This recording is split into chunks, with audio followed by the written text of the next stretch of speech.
జనసేన 5.5 కోట్ల మంది ప్రజలకి అండగా నిలబడింది, కూటమి విజయానికి వెన్నుదన్నులా నిలబడింది అంటే మేము చేసిన ప్రతి కష్టాన్ని మీడియా అధిపతులు కానీ, సీనియర్ పాత్రికేయులు కానీ, ప్రతి యూట్యూబర్ కానీ మీదైనా యుద్ధం చేశారు. అది మేము మర్చిపోలేదు.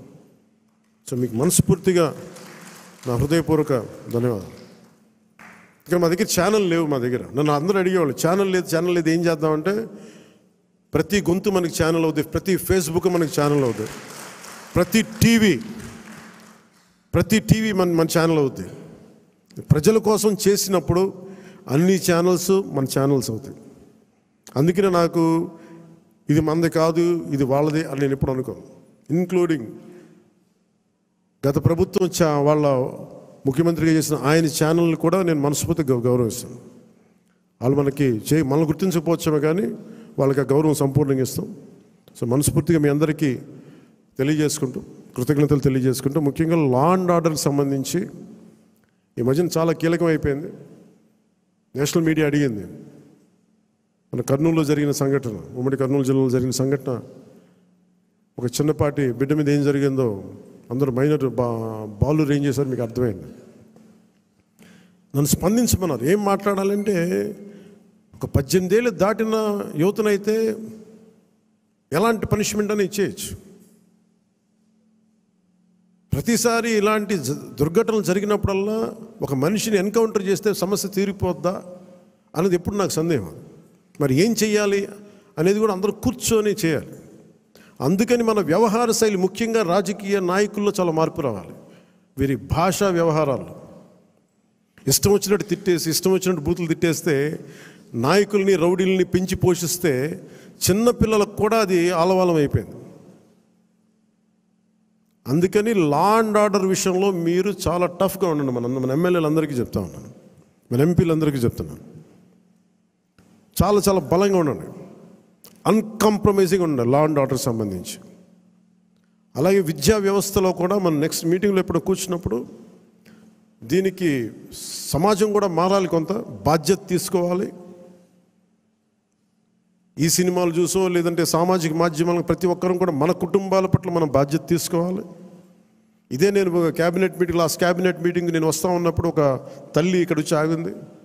నేను చాలామందిని మాట్లాడుతున్నప్పుడు ఆ తల్లి వచ్చి చెప్పింది, నా బిడ్డను తీసుకెళ్ళిపోయారు, 2-3 అమ్మాయిలు తీసుకెళ్ళిపోయాడు. అంతకుముందు ఆ కుర్రాడు 16 ఏళ్ళు వచ్చి తీసుకెళ్ళిపోయారు. ఇక్కడి నుంచి వచ్చిన వారం రోజులు పట్టుకెళ్ళిపోయారు అబ్బాయిని. 9 నెలలు అయిపోయింది. నేను ఎవరికి చెప్పుకోవాలో తెలియట్లేదు. కంప్లైంట్ ఇచ్చాం మాచవరంలో. అంటే మన కేకే గారిని పంపించి వెంటనే కన్సర్న్ పోలీసు అధికారితో మాట్లాడితే 9 నెలల్లో సాధించలేనిది 9 రోజుల్లో తీసుకురాగలిగాం. ఇది ఎందుకు చెప్తున్నానంటే, విజయం అని కాదు, ఒక చిన్నపాటి అధికారం ఇంత చేయగలదు. అలాంటిది 3000 మంది ఆడబిడ్డలు అదృశ్యం అయిపోయారు. వచ్చిన ఏ పరిస్థితుల్లో తిరిగి వచ్చారో మనకు తెలియదు, వాళ్ళు ఎంతమంది తిరిగి వచ్చారో తెలియదు. అందుకని ముఖ్యంగా ఆడబిడ్డలకు సంబంధించి మటుకు చాలా చాలా బలమైన మనకి ఈ లా అండ్ ఆర్డర్ సిచ్యువేషన్ చాలా బలంగా ఉండాలి. అందుకని మనందరం కూడా పర్సనల్గా అపార్ట్ ఫ్రమ్ పార్టీ మనందరం కూడా దీనికి భవిష్యత్తులో ఇలాంటివి జరగకుండా, నంద్యాల ఇన్సిడెంట్ లాంటివి జరగకుండా ఉండాలంటే ఏం చేయాలి?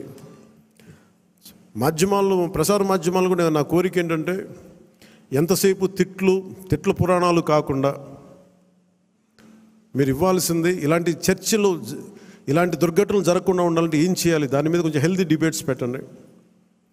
మనోహర్ గారు సివిల్ సప్లైస్ ఎంత బలంగా పనిచేసిన మనోహర్ గారు మీకు మనస్ఫూర్తిగా మా అభినందనలు తెలియజేస్తాను. పొద్దున్న హైదరాబాద్లో కూడా మాట్లాడుతున్నారు, అధికార యంత్రాంగం అందరూ మీరు చాలా బాధ్యతగా ఉన్నారు, భయపడుతున్నారు ఏంటని అడిగితే, ఇట్లా సివిల్ సప్లైస్ ఇంత బలంగా ఉంది, పనిచేస్తుందని. మనోహర్ గారికి అభినందనలు తెలియజేస్తాను. మీరు రావటం వల్ల రేట్లు తగ్గినాయి, మొత్తం నిత్యావసర వస్తువులు తగ్గించారు, అది మీకు హ్యాట్స్ ఆఫ్ మీకు. అలాగే కల్తీ చేస్తున్న ఎవరికైనా సరే,